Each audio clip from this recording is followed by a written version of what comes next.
Welcome to Love the North. I'm your host, Eric Chaudhry, and we're going to be talking today about electricians and the state of the trades, especially in the North here.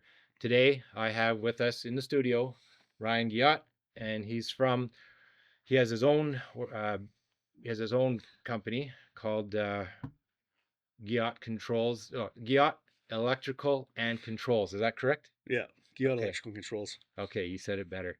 Anyways, Ryan, tell us a little bit about yourself. Who are you? Where'd you grow up? And in fact, where did you go to school? Yeah, well, thanks for having me today, Eric. And yeah, so grew up here in Sudbury. Took the college program at Cambrian, and then went on my way looking for work. Worked in Sudbury a little bit.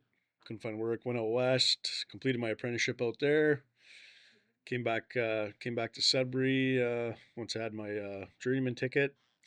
Worked here for about 8 years, and then decided to go on my own. And I took a course and wrote my master's, and then started up my own business. Okay. So you said you went out west. That means you had hours in Ontario and hours in some other province, and they all counted towards your apprenticeship? So basically, it's a red seal trade. So I started off here uh, when I went there to Alberta and got into the field. Just a little bit of documentation and did the transfer, and everything corresponded together, and every hour counted. Didn't lose any time or money, so that was good. And then vice versa, when I came back, had an Alberta Red Seal ticket, came home here to Sudbury, Ontario, and that Red Seal just transferred right over. Um, there's some fees to pay, obviously, and for the licensing, and yeah, no, not 1 hour was unaccounted for, and didn't go to waste. So it's good for the Red Seal trades. I believe that's across most provinces in Canada. I'm not sure if the territories in Quebec is a little different, but So in your experience, the wherever you are in Canada, are you saying that the way of getting your papers is it the same in the trades for electrical? yeah, like I can't really speak across the country, but as far as I'm aware, a Red Seal ticket, it is recognized in every province. Okay. Now, if you need to write a CFQ qualifying exam when you transfer, that may be a different thing. But yeah, Red Seal stamp is recognized across Canada. All right. So that being said, how you said you've been in the trade for about 8 years now? No, I was a journey like in Sudbury working as a journeyman for about 8 years, and then I went and wrote my master's. Okay. Yeah, Okay. yeah. So what does a when you're a journeyman, okay, you've got your papers, and then what does the masters actually do for you? The master's basically it gives you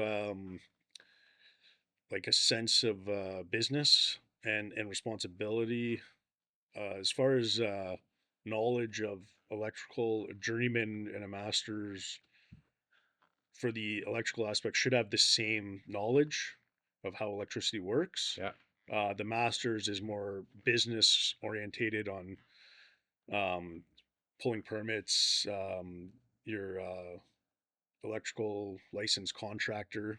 Basically, you could apply for that once you have a master's.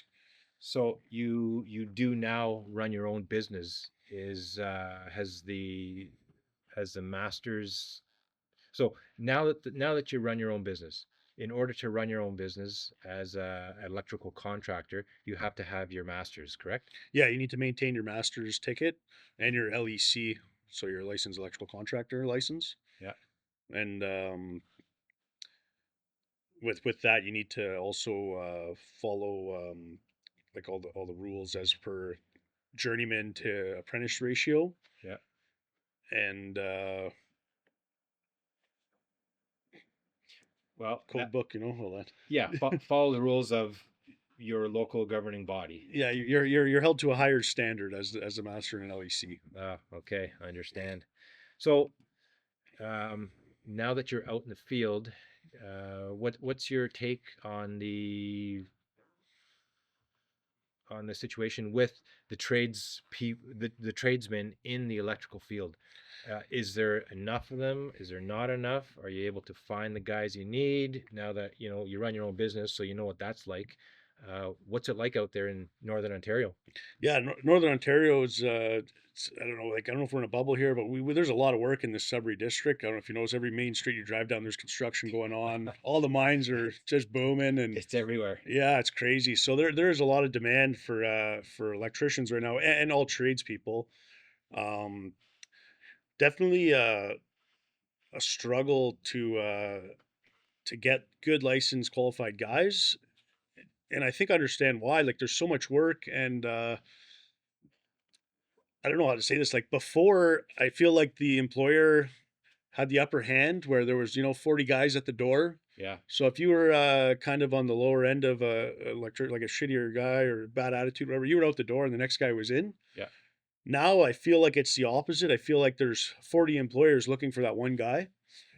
yeah. It's funny you say that because on an earlier episode with Mike and Justin, they mentioned the same thing, that they're having the same challenges in the automotive sector. Yeah, and like honestly, I see it firsthand. I mean, I was a working guy not that long ago, and for sure, I definitely think the tradesmen have the upper hand on the employer right now, especially Yeah. if you're certified, qualified, and you have experience. If you have a heartbeat. Yeah, yeah. If you show up, you don't have too many issues at home going on, and Yeah. but like the one thing for sure, I just as a tradesman, I you need to know your worth, and before I think we were definitely getting undercut. Yeah. You know what I mean? The employer was making all the money, and the guys were kind of because you could lose your job tomorrow. There's 40 guys at the door waiting to come in. Right. Where now it's the opposite. Like I said, there's probably 40 employers looking for that one guy. So don't sell yourself short as a tradesman, and make sure you know your worth. I definitely seen it around Sudbury. All the wages have came up. Like a lot of these tradesmen are making pretty good money compared to maybe 10 years ago, and it's easy to ask for that extra dollar or two right now. It's very easy, and like I do believe in that. I like paying the guys well. They're doing the work. Um, there's a lot of employers that do see that as well. I've seen it in the mines. Like the mining wages for electricians have came up lots. Commercial rates have came up lots. I'm sure the residential rates have been up lots. Um, all trades across the board, really, the wages are up, and the guys are making pretty good money. And there's hours to put in. There's so many hours out there. Like there's a lot of work. The struggle is like you need so many qualified guys to bring in the new guys, right?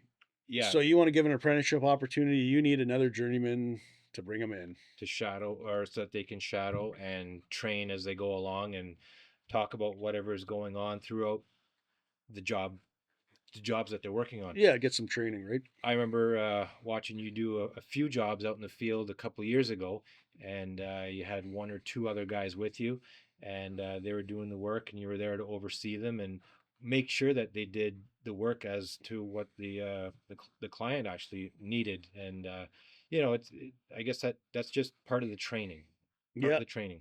yeah. So you can't have too many like apprentices, right? Obviously, you need a journeyman for every apprentice type Yeah, deal, and well, we're struggling to get journeymen. right. So I mean, how are we ever going to bring in the new guys when we're struggling to get the qualified? So it is tough.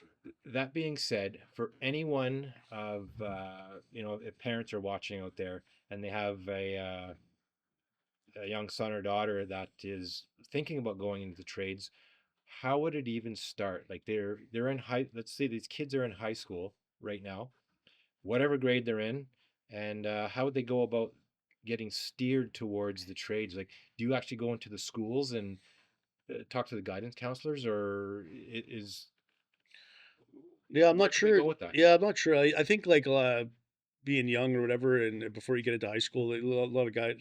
I know when I grew up, there was everyone had jobs, right? You go sweep the floor somewhere, and you see other people working, and being young, you see the nicer big trucks around town and nice cars, and you always wondered what that guy did for a living, and then that's kind of that's how I got interested in stuff like that. I seen all these big rigs, and the miners are ripping them around, and like, oh man, what's he doing? Oh, electrician underground or whatever. And you're like, oh, okay, I want to get into that. Yeah. And then once you kind of know what you're interested in as well, like even being in physics or science class, and you're toying around with experiments, and hey man, I want to get into maybe some kind of engineering, or you want to make stuff move. You want to fabricate all that, right? So you get a handle on that. So then once you decide that, if you're fortunate enough and you could go to college and do one of these programs, gives you the upper hand on your resume, right? You have some college background, and I did that Cambrian course. I thought it was awesome. There's opportunity in the college itself with bigger corporations. They do go in and they do pull. They used to pull some co-op opportunities, and then get the student in the field and give him some hours towards his apprenticeship and kind of get him started that way, which was awesome. I don't know if it's still like that today or what opportunities are out there, but I know I seen it kind of when I was talking to the one young lad we had working for us. A lot of kids in the program. They think they got college. There's apprenticeship opportunities out there. Few of them, and they all apply. They don't hear nothing back ever, right? And it's like, I applied, I put in my time on the Indeed, and I went to the job fairs, and can't get in. And it's like, you hear about who did get the position, and it's someone's son or relative. And yeah, it seems unfair, but even when I was looking for an apprenticeship, there was nothing really going on here in like 2008. I want to say at that time, there wasn't too much work, and it was tough. And I showed up to employers every morning, early, boots on, tool bag in, asking for an opportunity, and kind of bugged them.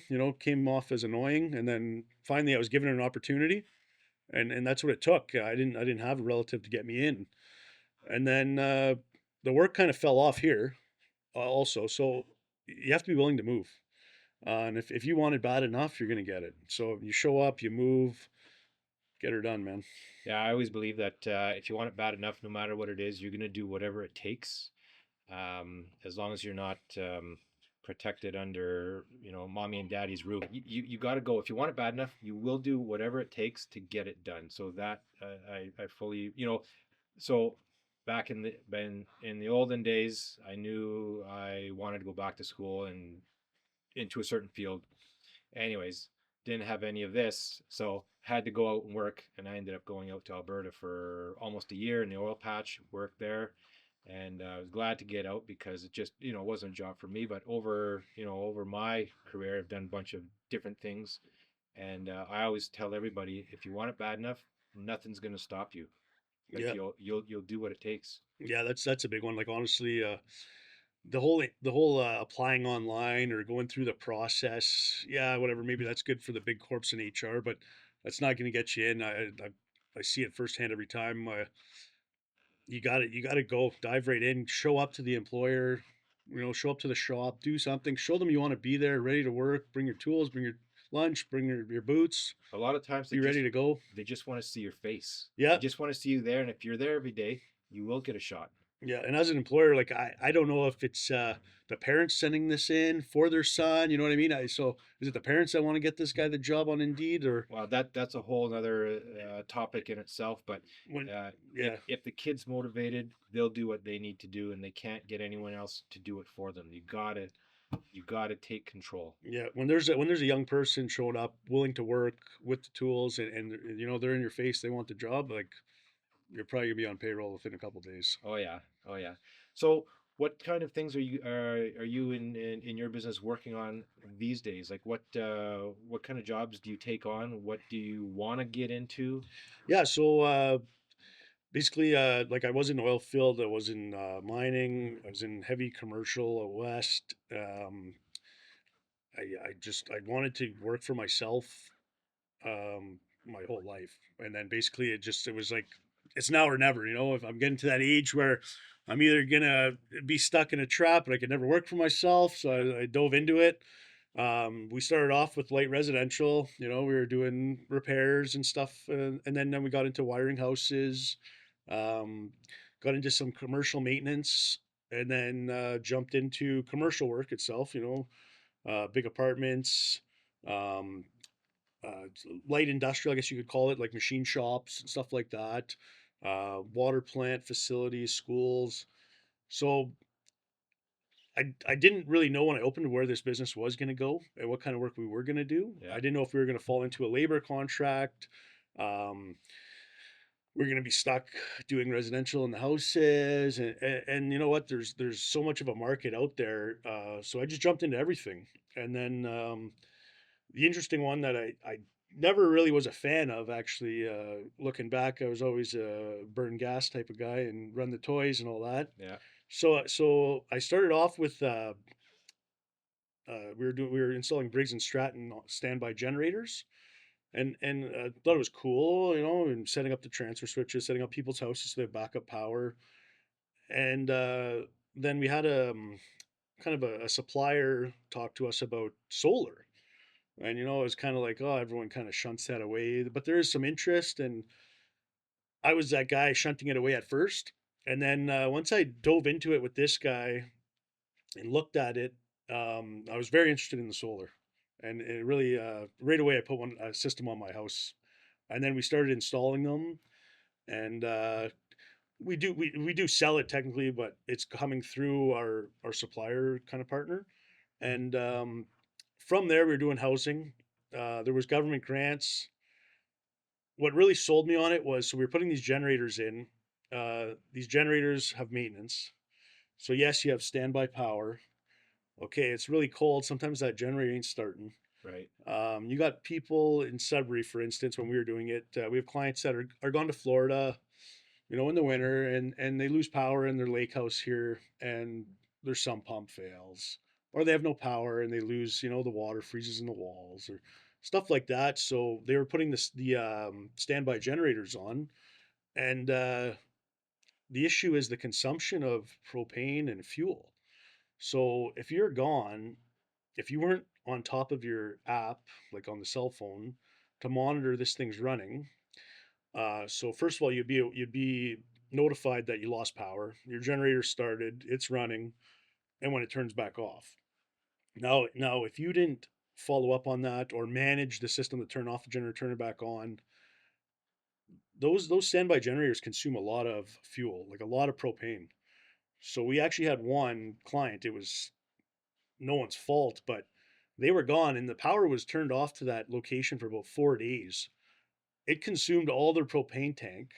So now when the power did come back on, it was only a few days later, they ran out of propane. And Moore's or Superior wasn't scheduled to go out there till, end of the month. Well, now their house is freezing up. They have major issues, and it's just because that standby generator burnt consumed the fuel. So now this person's out a lot of money for propane, the oil changes, the air filters, The maintenance. the maintenance, right? So then we look at these solar systems with the battery backups and the technology that's there today. Um, these things are awesome. There's no maintenance. We're looking at 30-year warranties on some of our products that we're selling, and the payback is actually pretty impressive on some systems. Obviously, every house is unique, designed differently, but we've seen some pay back in 3.5 years and some up to 12. Um, what was nice is the new technology. So the batteries, the gateways, and the inverters working all together. There's technology there that monitors your consumption and uses the system the best way it can to save you money. As in, I know with Hydro One, you have like time of use charges. Yeah. Same with GSU here in Sudbury. So obviously in peak hours, mid peak, and low. So this thing will these devices will actually monitor your consumption and then use whichever power source it needs to save you more money. So essentially, I know in the winter, between 7 and I want to say 10 or 11 a.m. is the peak use. And then also there's peak use from, I believe it's 5 until 7, and then in the evening, and then the price per unit of hydro goes down. Would this solar type system supplement the peak areas if the batteries are full? Yeah, so yeah, for instance, yeah, so it'll actually it depends on your usage, but the system itself will say like, 5 to 9, these guys burn a ton of power, and maybe the batteries won't keep up for that usage. So if there is sunlight, it'll pull directly from the panels until it can't anymore, then start draining the batteries to the point where it'll drain those batteries to zero if it's programmed that way, just to get you to the last minute of that peak pricing, and Yeah. then once we're off peak, it'll use the grid and charge that battery system instead of using the solar to charge it. It will use the grid, and it'll save you that money the next day because your batteries are charged at a low cost. You'll live off the solar during the day, let's say, and if you use too much, it'll pull from the grid. But it's really focused on the peak pricing time, and there's also the net metering where you're selling back and getting some credits. So every system's different to an extent because if you do take some grant money, the government essentially will pay for a lot of the system. That being said, if you do take grant money, typically you cannot sell back to the grid, so your payback time could be longer. Also, if you're not consuming electricity, your payback time could be longer as well. If your house has low power bills and you're burning gas, now you have a big gas bill. Uh, there's options to look at switching appliances to all electric and eliminating gas from the house. So an example, I used to have oil, and well, we have a wood stove. Don't really use it that much anymore. It's just too time consuming. Oil was very expensive. Took it out. I put in a heat pump, and so we're all electric, which is great. However, um, I've often thought about supplementing it with solar and batteries, but from what I'm hearing from you is with a properly set up system, and correct me if I'm wrong, but you could, in the morning when you are, when it's high time of use, we're going to talk about the winter situation, high time of use, you'd you'd pull mainly from your batteries and maybe even deplete them, depends what's going on in the morning. And then during the day they would charge, and then again, if it's a sunny day and your batteries are charged by the time you get home from supper, for dinner, and you'd again pull from the batteries, drain them right down when you have the stove and the oven and all that stuff going, assuming you're electric, and then charge it overnight when the rate is lower. Is that ideal? Yeah, that'd be like a perfect situation for sure. Yeah. Okay. So like yeah, exactly what you said. You drain the batteries in the morning, let that sucker charge back up during the day off the solar, Yeah. and then your consumption from the grid is very minimal. Right. And it would only be throughout the evening on off peak. Off peak, yeah. Ideally, you want to be off peak. I know. I always try to stress: don't run the dryer unless it's off peak. Yeah. Don't always win, but that's just the way it is. Yeah, no, that's a big one too. Obviously, in the households, if you get everyone on the same page for the time of use schedule, you could definitely save some money. And I've seen we've put in systems without the solar, just the battery banks itself and the gateways, Yeah. and power savings of $70 to $90 a month. So that's so It's the new technology, right? Like it's self programming, and it's very impressive. so batteries alone, and then you can add. Can you add solar panels at a later point if you want? Yes, for sure. Yeah. So we put in the transfer switches, the battery banks, and like I said, just that alone could save you some significant money as long as everyone in the household's on board Yeah. with the with the time of use. Yeah. And Well, what about these? What about the for the snowbirds that are gone and the generator situation you were talking about? Now, yeah, power was out for 4 days, but let's say you had to run your heat trace for your water line if you're rural. What else could the batteries do? Instead of getting a generator system, how far can you go with a battery setup? yeah, so obviously we'd have to look at your consumption and your usage throughout every month, and we do have a program that implements what it would take for your household to run at net zero by the end of the year. So we plug all that in, and we could definitely dial in a system. We've seen some with you know, let's call it one battery bank, and some with four. Um, some of the bigger commercial projects, they run no battery banks, and they're strictly just putting everything onto the grid, and everything you put on basically lowers your consumption bill, Yeah. and that's another impressive system too. The only problem with the commercial side is if you don't do the batteries, you have no backup. They do smaller battery systems to keep the office going. Mind you, the shops, that'd be massive, so you don't really keep that going. Yeah. Um, for going back to the snowbirds and all that. So yeah, if the system's well built and maintained, that battery it'll keep your house running. We'll design it for the household, and it'll recharge the next day. As long as the panels aren't underneath snow. That's one issue we've had in the north here.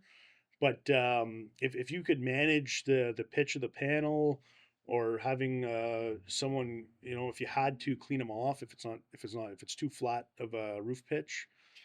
What about, I've always wondered, wintertime solar panels, can you put a heat trace on the solar panel, or is that kind of defeating the purpose? Yeah, I don't know. You mentioned that actually. I've been looking into stuff this year because so I have a system on my house, right? And basically, the hope on the one I built at my place, I get a lot of credits throughout the summer, like a lot of credits, because we don't really consume too much power in the summer.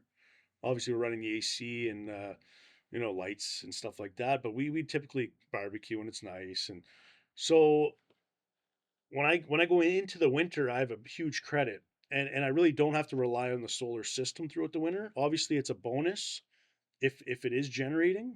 Um, this year has been a pretty harsh start to the winter for snowfall and solar gain, and I've been thinking about that. So I've been trying to think of a system. Right now, I've been using the snow rake, Yeah. and I mean, I don't have to. I had enough credit in the bank with Hydro One to float me through the winter, but I always want to make more. Yeah. S- Try. So I took a snow rake, and I put a squeegee end on it, and that's kind of how I've been cleaning them. Yeah. Now that's not ideal for everyone. Right. I also thought about I don't know. I'd like to maybe get something on the Invention wheel there, and thought about putting up some blowers on the roof, Yeah. and like when it detects or snowing or something, get the wind going so no snow lands on the panels. Yeah. Yeah. The heat trace is another one. I think there's going to be a lot of water and ice, and it could be a mess come by the time it hits the eaves trough if you don't have it chased properly. Yeah. You're consuming quite a bit of power with a heat trace line. So yeah, I don't know the answer to that one, Eric. I'm trying to figure something out, and maybe we'll sell it out there in the market. Yeah. Well, whatever takes more, less energy, the heat trace or the blower. Yeah, exactly. Or just manual labor, right? And go clean them off. And But it's not always practical. I know that's some right. roofs, you just can't get to them, and that's just the way it is. Um, Going back to analyzing whether it's, if someone just gets all their utility bills for the past year, maybe past 2 years, can you look at the utility bills to see what kind of system would work for them? 100%. Yeah, that's basically what we do. So also, like, so when I did mine, we did this. Um, I seen the payback, and then I was discouraged with the winter months. So as we got into sales, I always delete kind of the gain from probably like December, January, February, March, just to show them worst case scenario. Yeah. Because I don't like lying or being that salesman just to get the sale. Like I'm being honest with these people, and we dial the system in for worst case, Right. just for that reason. So some people say, "Oh, this is overkill." Well, it's not. We're in the north, and we're going to make sure you're net zero. Right. The sun just doesn't go as high in the north as it does in southern areas. So, Ryan, going from this point forward, spring is around the corner. Where are you? Where are you looking to focus with the solar energy in in the upcoming next few months? Yeah, Eric. So like like I said, I'm sold on this, and anyone that's interested, for sure, I'd love to just help them out. Anyone that's looking to save some money or um, be green with the world. That's not really my focus here, but not an issue at all. And like looking back, the guys that are not the guys, sorry, but people that are traveling and gone, and or just come here and live on the lake house. I'm sure they all notice the propane bills are quite high. It's the everything's going up, right? So with the solar, as power goes up, you're selling it for more as well. So into the spring here, I'd love to be focused on our solar projects. I see the payback for residential can be quite sufficient if you're willing to make the change and put some money down up front. Also, the government does have loans and grants to take care of all of it if you want to go that route. There's a lot of options, and we'll guide the customers whichever way they want to go. So at the end of the day, it can be modular. You start off with maybe a few battery, the transfer switch and all that, and then you get into well, then you put the batteries there, so you have supplemental power when there's nothing happening from the grid. Yep, for sure. Like for backup, not a problem. We could do that right away, and then later on, if they want to throw panels up or they want to redo the roof first, not a problem. We do have kind of like an engineering group on our side too that does all the structural sign offs and an electrical sign off as well. Yeah. Um, the for the commercial side, big power consumers, they're the ones that get the payback very fast. It's easy to um, sorry, so like the commercial payback's easier because they have such a larger real estate for panels typically on the roof. Yeah, much larger roofs. Oh yeah, a lot more real estate up there, and then there is $860 per kilowatt the government is giving back for commercial. There's also a 30% federal tax cashback, so 30% of your bill you will get cash back.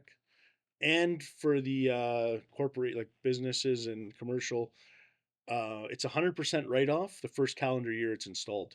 Oh, really? Yeah, so a lot of businesses could use this to their advantage if they had a good year, stuff like that. If they need to put money towards something. Yeah, yeah, and then also the program we do design it with, it does show you your lifetime savings over a 30-year span. Yeah. Um, it's quite impressive actually. Well, we'll have to get you back on the show to talk about more. Because there's going to be, I'm sure there'll be maintenance of the system that has to happen every once in a while. As the technology changes, maybe a different panel comes out that's putting more juice back in. I don't know myself. That'd be you, but Yeah, they're very low maintenance, Eric. It's actually impressive. Like cleaning is probably the biggest thing. You got dust in the summer, yeah. you got snow in the winter. Can you just, if you can you just spray them with the garden hose? Oh yeah, like I mean, I just been relying on Mother Nature myself normally, but Yeah. yeah, no, there's very little maintenance, and that's what's impressive about this, and the warranty's there. Like I said, obviously the panels, the production from the panel will diminish over the years, Yeah. but what's nice is the security of the warranty. Right. Like I said, I'm pretty sure most of the panels we sell come with a 30-year warranty. We have batteries and transfers that are warranted up to 18 years. Um, if we install a complete system and it's all compatible together, Yeah. sometimes the whole entire system qualifies for 25-year warranty. And I mean, you got to pay back on most of these systems when we install them. On a residential side, I'm going to guess around 12 years, most of them. Mine, because I'm consuming lots and I'm selling back to the grid, I didn't take any grants. I'm looking more like around the 8-year mark. So everything after that for the next 22 years Is free energy. is pure savings. Yeah. Right. Okay. So residential, commercial, and industrial. Guillot Electrical and Controls. Looking forward to having you back on here, Ryan. And thanks for joining us today. Yeah. Thanks for having me, Eric. All right.